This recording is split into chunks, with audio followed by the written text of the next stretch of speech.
प्यारे विद्यार्थियों, आपका चैनल पर हार्दिक स्वागत है। कक्षा 9 के स्वास्थ्य एवं शारीरिक विषय का ये पेपर है अर्धवार्षिक परीक्षा 2022-23। हम इसका अध्ययन करना शुरू करें उससे पहले वीडियो को लाइक करें, चैनल को सब्सक्राइब करें, घंटे का निशान भी दबा दीजिए। ये ओरिजिनल पेपर है स्वास्थ्य एवं शारीरिक शिक्षा का। प्रश्न नंबर 1, व्यक्तित्व का आधार क्या है? पर्सनैलिटी क्या होती है? व्यक्तित्व का आधार, देखो व्यक्तित्व का आधार जीने का आधार होता है और एक इंसान अच्छे तरीके से जीवन यापन करता है और सभी का सम्मान करता है, आदर करता है, वही व्यक्तित्व होता है।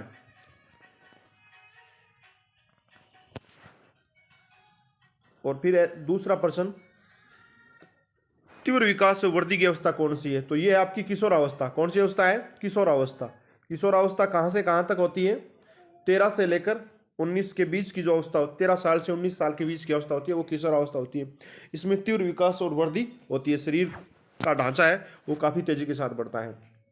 व्यायाम किसे कहते हैं और प्राणायाम किसे कहते हैं? देखो, व्यायाम ये एक प्रकार की शारीरिक कसरत है, जिसे आप उठक बैठक निकालते हैं, दंडक निकालते हैं, जैसे पैर ऊपर करते हैं, पेट के बल, ये तरह तरह के आप एक्सरसाइज करते हैं, जिससे क्या एक शरीर स्वस्थ रहता है। और प्राणायाम, प्राणायाम आप जैसे कपाल भाती करते हैं, नाक से अनुलोम विलोम करते हैं, ये प्राणायाम है। इनसे भी शरीर का स्वास्थ्य अच्छा रहता है। 5वां, स्वास्थ्य के संबंध में अरस्तु का कथन बताना है आपको। स्वास्थ्य के संबंध में अरस्तु का कथन बताना है। तो देखो, अपने इसको जानने के लिए गूगल पर जाते हैं। ये देखो अरस्तु का विचार, स्वास्थ्य के लिए जिस प्रकार शारीरिक मल का निष्कासन शोधन आवश्यक है, उसी प्रकार ईर्ष्या, द्वेष, लोभ, मोह और क्रोध आदि मानसिक मलों का निष्कासन एवं शोधन आवश्यक है। तो ये आप देख सकते हैं। और अभी अपने जो प्राणायाम है उनका भी यहाँ जान लेते हैं। प्राणायाम,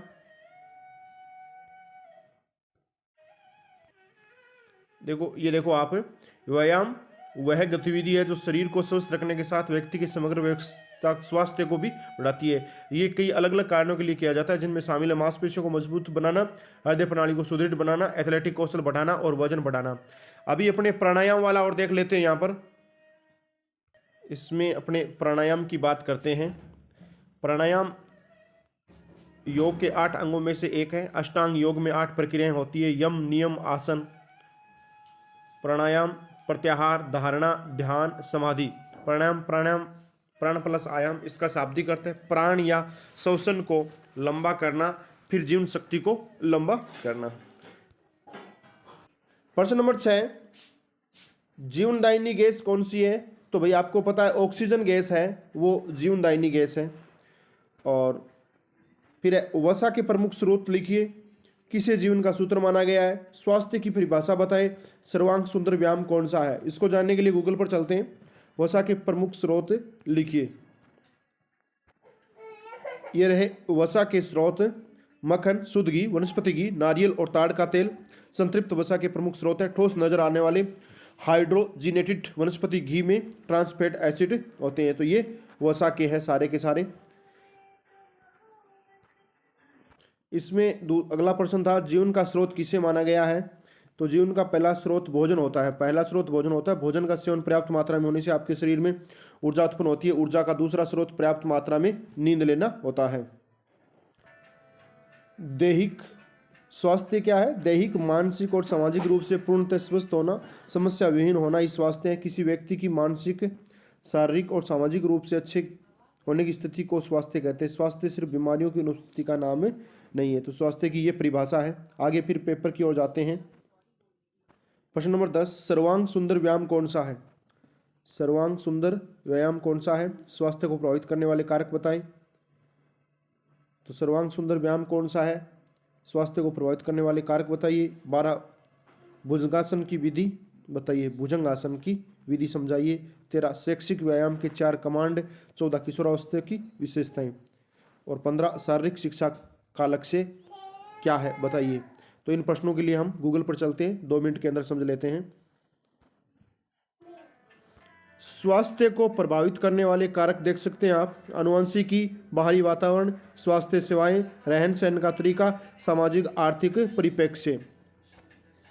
देखो भुजंगासन की विधि देखते हैं अपने, ये देख सकते हैं फोटो। और अब देखिए कैसे करें भुजंगासन। पेट के बल जमीन पर लेट जाएं, उसके बाद अपने दोनों हाथों को कंधे के बराबर लेकर आए और दोनों हथेलियों को फर्श की तरफ करें। अब अपने शरीर का वजन अपनी हथेलियों पर डालें, सांस भीतर खींचे और अपने सिर को उठाकर पीठ की तरफ खींचे। तो ये आपका भुजंगासन है। शैक्षिक व्यायाम के 4 कमांड आप देख सकते हैं। खड़े होते समय हमेशा सावधान की स्थिति में खड़े रहना चाहिए।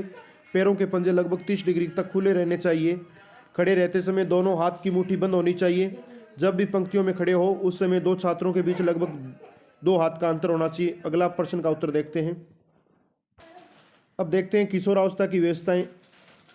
प्रश्न नंबर 1, किशोरावस्था की व्यवस्था का उत्तर है तो पॉइंट नंबर 1, खुद पर सबसे ज्यादा भरोसा, विद्रोही प्रवृत्ति, आक्रोश एवं हिंसक प्रवृत्ति, धार्मिक भेदभाव छुआछूत से दूर, अपने करियर के प्रति निष्ठा, मित्र समूह की भूमिका और एकता एवं सहयोग की भावना। और इसके अलावा भी बड़ा प्रश्न हो सकता है। अगले प्रश्न की ओर चलते हैं। अगला प्रश्न था शारीरिक शिक्षा का लक्ष्य क्या है बताइए। तो इसका उत्तर है शारीरिक शिक्षा का मुख्य लक्ष्य, शारीरिक शिक्षा का अभ्यास करने और उन्हें बढ़ावा देने का मुख्य लक्ष्य उन साक्षर व्यक्तियों का विकास करना है जिनके पास शारीरिक रूप से जीवन भर स्वस्थ गतिविधियों का आनंद लेने के लिए उचित कौशल और ज्ञान है। पेपर में वापस चलते हैं। प्रश्न नंबर 16, ये अंतिम प्रश्न है। व्यायाम की प्रथम सारणी के अंतर्गत 6 व्यायामों में से किन्हीं 2 का वर्णन करो अथवा व्यायाम करते समय ध्यान देने योग्य बातें बताइए। तो इस प्रश्न को भी हम गूगल के माध्यम से हल करते हैं। देखो ये इस प्रश्न का बड़ा उत्तर है क्योंकि बड़ा प्रश्न है ये। व्यायाम करते समय ध्यान देने योग्य विशेष लाभकारी बातें। भोजन के पहले या पीछे तुरंत व्यायाम न करना चाहिए। भोजन के पहले या पीछे तुरंत व्यायाम नहीं करना चाहिए। व्यायाम का उत्तम समय प्रातः या सायकाल होना चाहिए। व्यायाम करते समय अपनी इच्छा शक्ति को पूरी तरह से शरीर के अंगों की ओर लगाना चाहिए। आगे देखो क्या है। प्रारंभ में ही अधिक व्यायाम न करना चाहिए, धीरे धीरे अभ्यास बढ़ाना चाहिए। प्रारंभ में व्यायाम से शायद पहले शरीर में कुछ दर्द हो किंतु उसकी परवाह न करना चाहिए। 5वां, बालक को खूब दौड़ना धूपना खेलना कूदना ही उसका व्यायाम है, उसे दंड बैठक की कोई खास जरूरत नहीं है। बस अगला देखिए। इसमें वरुण अवस्था में कठिन और अधिक व्यायाम करने की आवश्यकता है, बुढ़ापे में सरल और कम। वरुण अवस्था यानी युवावस्था। अगला है कभी कभी तेल की मालिश भी करनी चाहिए। मर्दन भी व्यायाम है, मर्दन के लिए कड़वा तेल सर्वोत्तम होता है। अगला देखिए, प्रातः स्नान के पश्चात व्यायाम किया जाए वो अधिक अच्छा है। व्यायाम करने का स्थान खूब स्वच्छ और खुला होना चाहिए। व्यायाम करने में अपने बदलाव का भी विचार रखना चाहिए। तो काफ़ी ये 10 तरीके थे व्यायाम के। तो ये आपका अंतिम प्रश्न था व्यायाम वाला। या फिर आप ये भी कर सकते हैं, व्यायाम की प्रथम सारणी के अंतर्गत 6 व्यायामों में किन्हीं 2 का वर्णन करना है सारणी। तो देखो ये आपके अर्धवार्षिक परीक्षा का प्रश्न पत्र है। स्वास्थ्य शिक्षा ओरिजिनल पेपर है, बीकानेर से प्राप्त हुआ है। बीकानेर का ये ओरिजिनल पेपर है और इसमें से प्रश्न उठने की संभावना है क्योंकि आप ही की पुस्तक से प्रश्न है तो यहाँ से आने की संभावना रहती है। वैसे हर जिले का अलग अलग पेपर होता है, आप इसको मॉडल पेपर मानकर ही अध्ययन करें। आपने इस वीडियो को अंत तक देखा, इसके लिए तो आपको बहुत बहुत धन्यवाद। यदि ये वीडियो पसंद आया है तो आप इसे लाइक करें। अभी तक आपने चैनल सब्सक्राइब नहीं किया तो चैनल को सब्सक्राइब करें। घंटे का भी निशान दबा दीजिए ताकि आने वाले सभी वीडियो की नोटिफिकेशन आप तक पहुंच जाएगी। प्यारे विद्यार्थियों, आपसे हम अगली क्लास में रूबरू होंगे। तब तक के लिए जय हिंद, जय भारत, वंदे मातरम।